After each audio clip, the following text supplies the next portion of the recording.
Students, तो आज हम डिस्कस करने वाले हैं हमारा एक इंपॉर्टेंट टॉपिक मैक्रो का, जो कि है अधिमांग या फिर अत्यधिक मांग।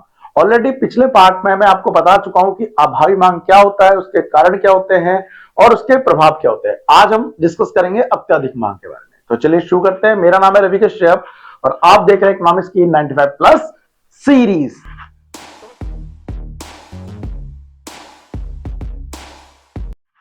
तो चलो, जैसा कि टॉपिक है आज के टॉपिक में सबसे पहले हम अत्यधिक मांग के बारे में पढ़ने वाले हैं। तो सबसे पहले बता दूं अत्यधिक मांग होती क्या है और इसका दूसरा नाम क्या है। देखिए, अगर मैं अत्यधिक मांग का दूसरा नाम बोलूं तो यहां पर उसको स्फीतिक अंतराल भी बोला जाता है। क्यों? क्योंकि अत्यधिक मांग की वजह से स्फीतिक अंतराल उत्पन्न होता है। तो सबसे पहले हम यह समझते हैं कि अत्यधिक मांग का एक्चुअल में अर्थ क्या है और ये किस तरह से काम करती है। उसके बाद हम टॉपिक पे लौटेंगे। चलिए, तो सबसे पहले जो हम बात कर रहे हैं किसकी, अत्यधिक मांग की, अत्यधिक मांग। ठीक है, तो अत्यधिक मांग में सबसे पहले आप समझिए, अगर मैं अर्थव्यवस्था के संतुलन की बात करूं तो वो तब होता है जब एडी बराबर होता है किसके, एएस के। समग्र मांग समग्र पूर्ति के बराबर होती है। लास्ट पार्ट में हमने क्या डिस्कस करा कि यहां से अगर असंतुलन क्रिएट होता है तो दो स्थिति हो सकती है। एक, एडी कम रह सकता है किससे, एएस से, तो इस केस को हम बोलते हैं अभावी मांग। अभावी मांग ये हम पढ़ चुके हैं ऑलरेडी। दूसरे को बोलते हैं जब एडी ज्यादा हो जाए किससे, एएस से, तो इसको बोलेंगे हम अधिमांग। कभी मैं इसे अधिमांग बोल सकता हूं, कभी अत्यधिक मांग बोल सकता हूं, बात एक ही है। तो इस केस में आप नोटिस कर रहे हैं कि एडी जो हो रहा है वो हमारा ज्यादा हो जा रहा है। मैंने आपको समझाने के लिए लिया था एग्जांपल कि मान लीजिए जो हमारा एएस है वो 1000 है। ठीक है, हम टोटल कैपेसिटी जो हमारी थी वो 100 लेबर मिलके 10 लोग मिलकर टोटल कितना प्रोडक्शन करते हैं, 1000 यूनिट का प्रोडक्शन करते हैं।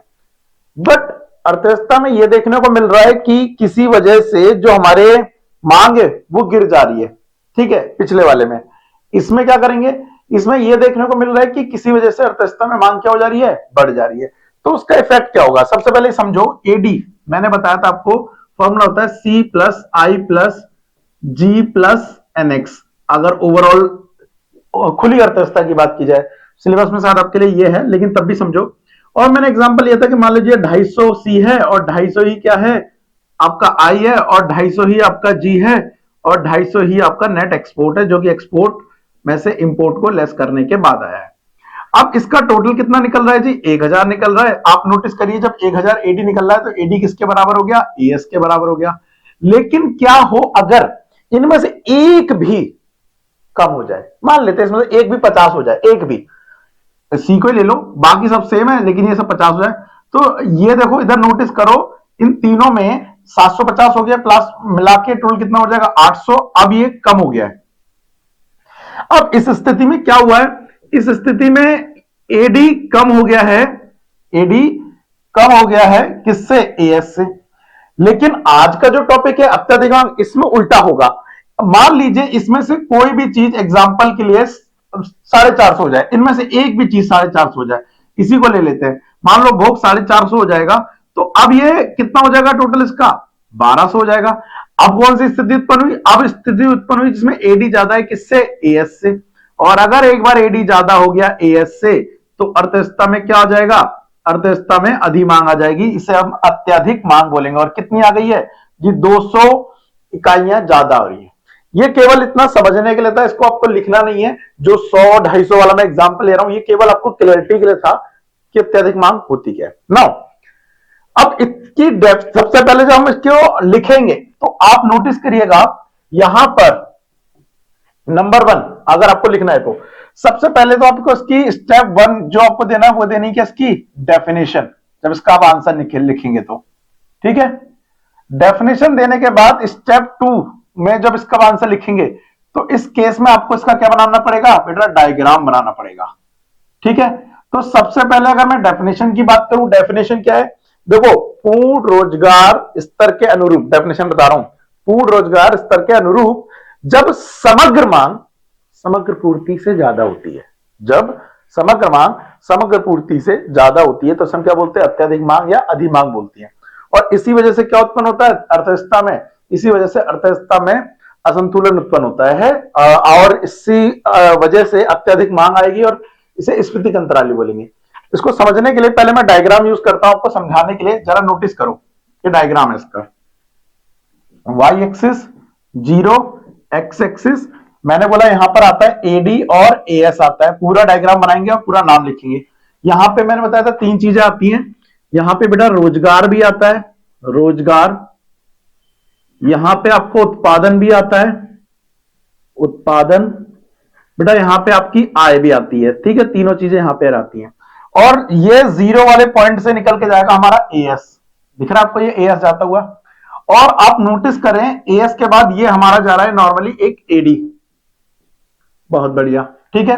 और अगर इसको टकरा दूं नीचे तो ये एम पॉइंट हो गया और यहां पर ई पॉइंट है, सॉरी ई पॉइंट का मतलब यहां पर एडी क्या है, बराबर है किसके, एएस के, ठीक है। और यहां पर क्या हुआ, पूर्ण रोजगार हो गया बेटा।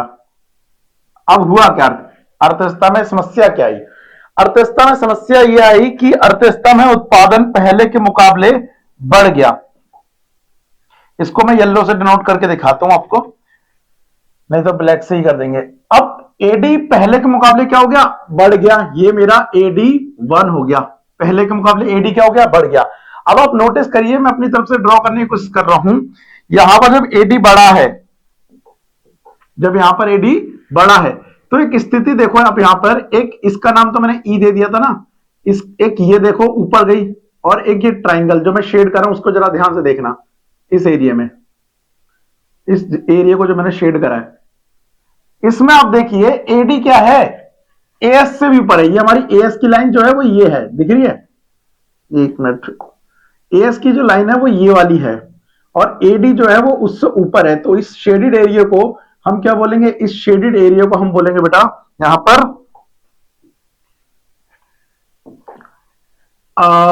अत्यधिक मांग, या फिर इसको हम यहां पर बोलेंगे क्या, यहां पर एक मिनट कलर लेके दोबारा से उसको ठीक कर दूं पहले, ठीक है। ये लाइन जा रही थी, वापस आते हैं, हमारा कलर सेम जी। तो मैं बता रहा था इसको स्फीतिक अंतराल बोलेंगे। अच्छा, गलती से भी ये लाइन ड्रॉ मत कर देना, ड्रॉ करके दिखा दूं लेकिन तुम मत करना क्योंकि उसे ड्रॉ नहीं करना, अगर ड्रॉ किया तो गलत हो जाएगा। कौन सी लाइन, कि भाई यहां कट हो गया तो इसको भी खींच दू। अगर ग्रीन वाली लाइन आपने खींच दी तो आपका आंसर क्या हो जाएगा, गलत हो जाएगा। ये ग्रीन लाइन खींचने का मतलब है आप बता रहे हैं कि पहले उत्पादन ओएम था और बाद में ओएन हो गया, उत्पादन बढ़ गया, रोजगार बढ़ गया, उत्पादन बढ़ गया, आय बढ़ गई। बट आप मुझे बताओ, जब ऑलरेडी हम अपनी पूरी एनर्जी के साथ प्रोडक्शन कर रहे हैं, फुल कैपेसिटी के साथ प्रोडक्शन कर रहे हैं और सब फुल कैपेसिटी से हम बना भी सकते हैं, तो कितना बना सकते हैं, 1000 बना सकते हैं। तो अगर इससे ज्यादा डिमांड आई हम क्या कर लेंगे, कुछ नहीं कर पाएंगे। तो बेटा इस स्थिति में जा ही नहीं जा सकता, इसलिए हम इसको वापस करते हैं। ये लाइन खिंचेगी ही नहीं और आपका जो डायग्राम होगा बेटा वो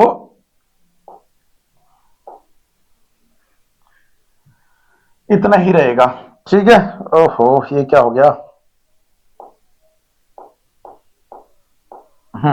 फालतू करते हैं इसे,